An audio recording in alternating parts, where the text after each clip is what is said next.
Welcome back to Skidmore Family Farm. Today's video, we're working on the cabin. I have to attach the green plate, which is the the treated 2x6 that sits underneath the floor joist, the rim joist. There's one that goes down the middle. There's one that goes down the back side and the front side, and basically it lays flat, and then the non-treated wood can sit on that. And what that does is any moisture that's wicked into the concrete will go to the treated wood and it won't rot. If you put just regular untreated lumber, construction grade, it will rot out over time. Even if it's not getting direct moisture, it will dry rot basically, because it's going to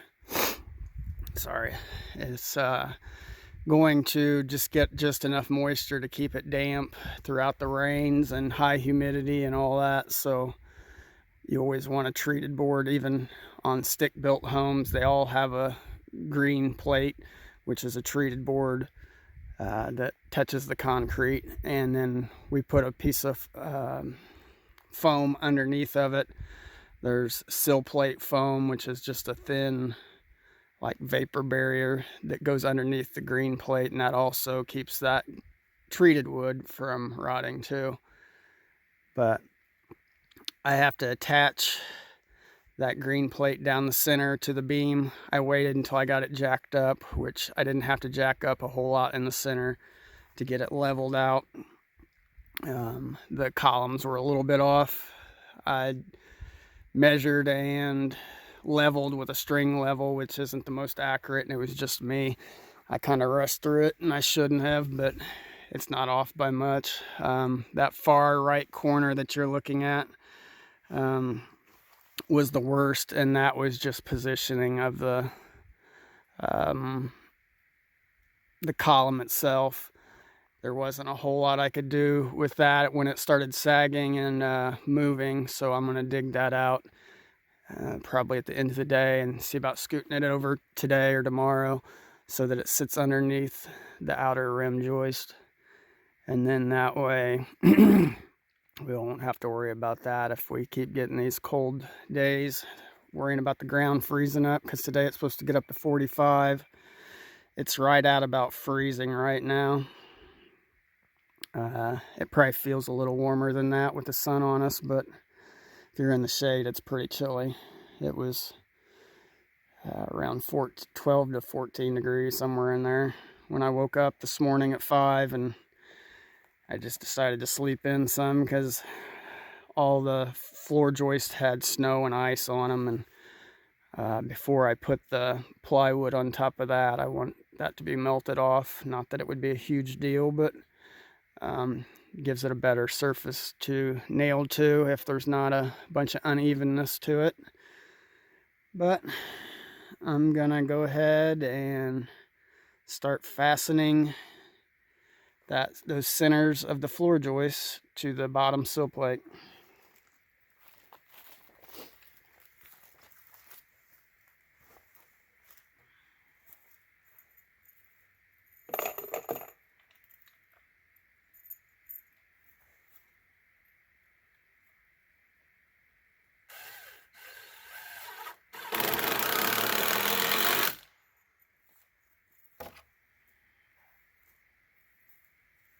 Basically what this will do is help attach the center beam to the sill plate, and over time, if there's any settling, it should help hold it together and keep the beam from twisting front to back or side to side, however you want to look at it, and coming out from underneath or kicking out some. So we're using treated deck screws so they won't rust. They're corrosive proof.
All right, now that that's fastened down the center joist or center beam, I'm going to start putting on the decking or plywood, which is 3/4 inch OSB tongue and groove.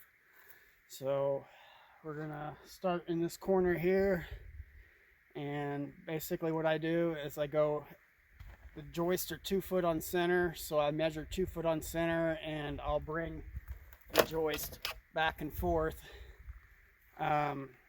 to whatever it needs to be at, and then I can keep all the joists squared up, so when I get to 8 foot and we have to put the seams together on the plywood, they always match up.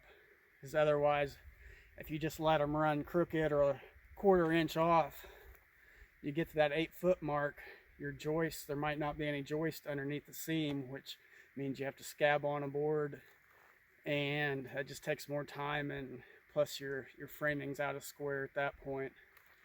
So it's best to always measure your decking as you go, or if you have the spacer boards cut in and put in, but I'll put mine in later after everything settles and all that. But I'm gonna get started on that and keep moving.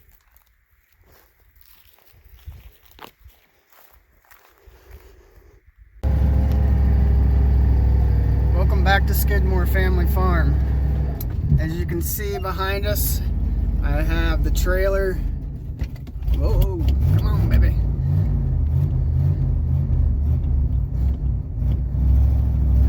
Oh no, what a bad time to start filming. There we go. I went and got lumber last night, all the sheathing for the outside, and lumber for the rafters, and I've got to go back. I've got some of the windows in the back. They didn't have them all in stock. I have to go back for the lumber for the walls tonight. I just couldn't fit it all on there. As you can see, it's stacked up probably 6 feet high on the trailer, which probably wasn't the best idea, but it saved me a lot of money going and picking up myself using Ryan's trailer. And plus I got to see what they put on there before I went ahead and purchased it. And I'm taking it back to the cabin site now, and we just spun out a little bit, but I got backed up. Hopefully I can get it over there close and we can unload it with the tractor in a little bit. But I'm gonna go ahead and stop recording now and see if I can't get it over there without getting stuck, and we'll finish up the video with unloading the trailer with the tractor. And also yesterday we had some setbacks with the generator. It stopped working on me, so I only got half the decking on, and then I just decided to run to Lowe's before I got too late to get there. But we'll keep going with this video and pick back up when we get the tractor over here. We have to put forks and stuff on the tractor, so it'll make it a lot easier, so I don't have to manually unload everything.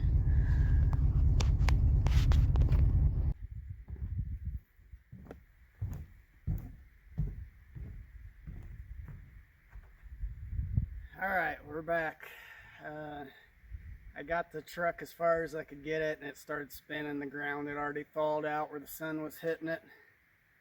But I just put another row of decking on. I was able to get the generator going. It was definitely the spark plug. But it ran good once I got it going. It smoked some, but I think it's all right now. I went ahead and got an extra spark plug just in case. It's a new generator, so the rings and valves and everything has to seat in. So hopefully maybe one more spark plug or this one will do it. But like I said, I got another row of decking in. I've got one row left to put in, and then some little trim pieces on the end. I'm going to extend it out probably another like 7 inches, whatever it comes up to, so it overhangs the concrete, sorry, I'm at a loss for words, the concrete pillars, columns, whatever you want to call them. And then that corner when I still got to move outward, because it got put in the wrong spot basically. I think that was one of the ones we hit rock on and we just kind of scooted it around and it ended up being too far over. So we'll dig that out and move that. And then after that, it'll be tomorrow, as long as weather's permitting, I'll be building the walls. I'm going to go get the rest of the lumber tonight after we unload this and get the truck unstuck.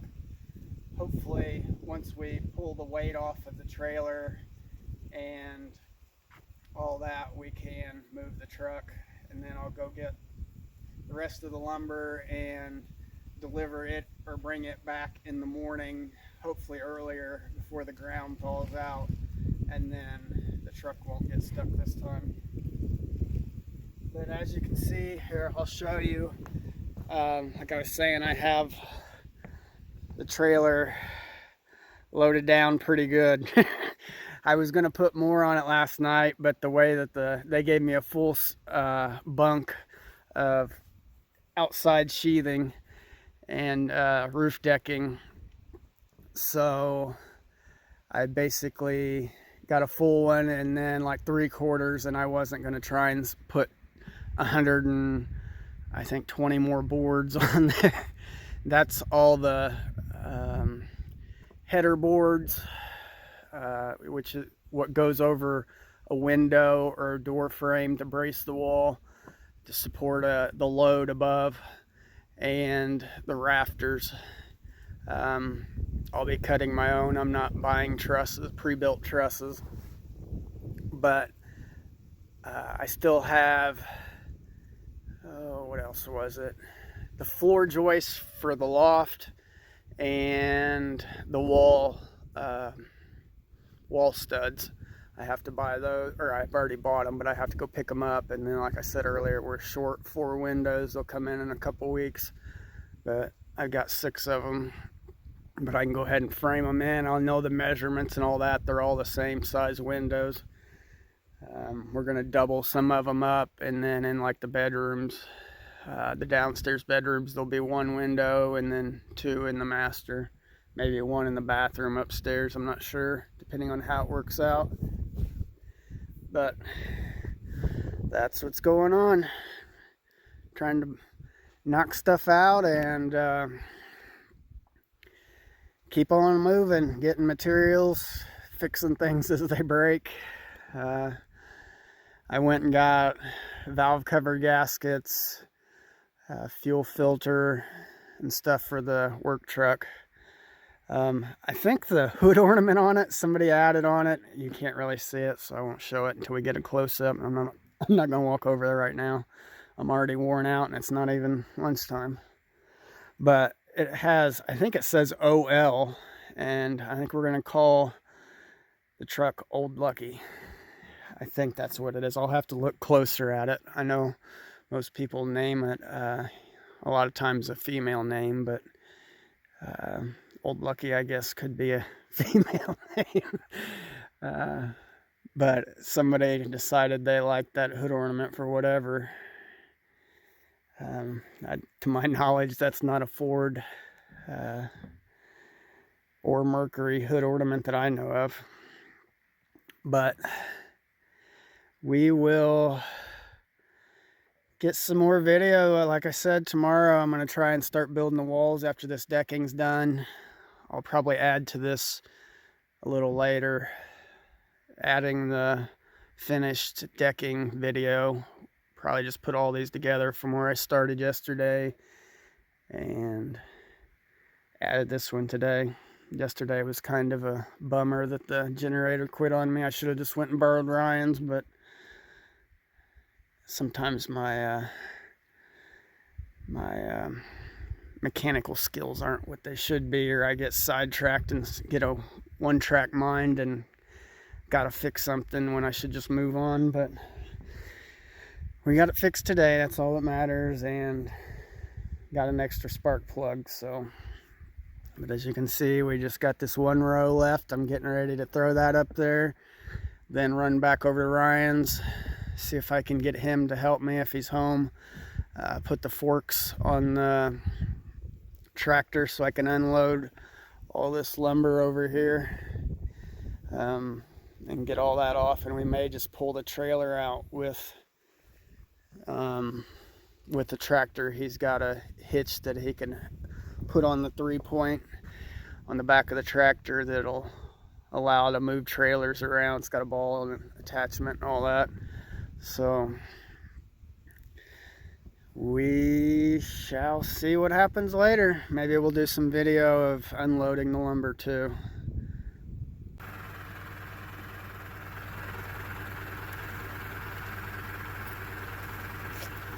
Oh, I almost forgot, but I remembered as I was picking up the power pole. I've moved the 6x6s. I will use those to set the lumber on and stack it to stage it according to what I need first. But right now we're gonna move this pole, and then I'll set the 6x6s up. I'll unstrap the lumber and we'll start unloading it.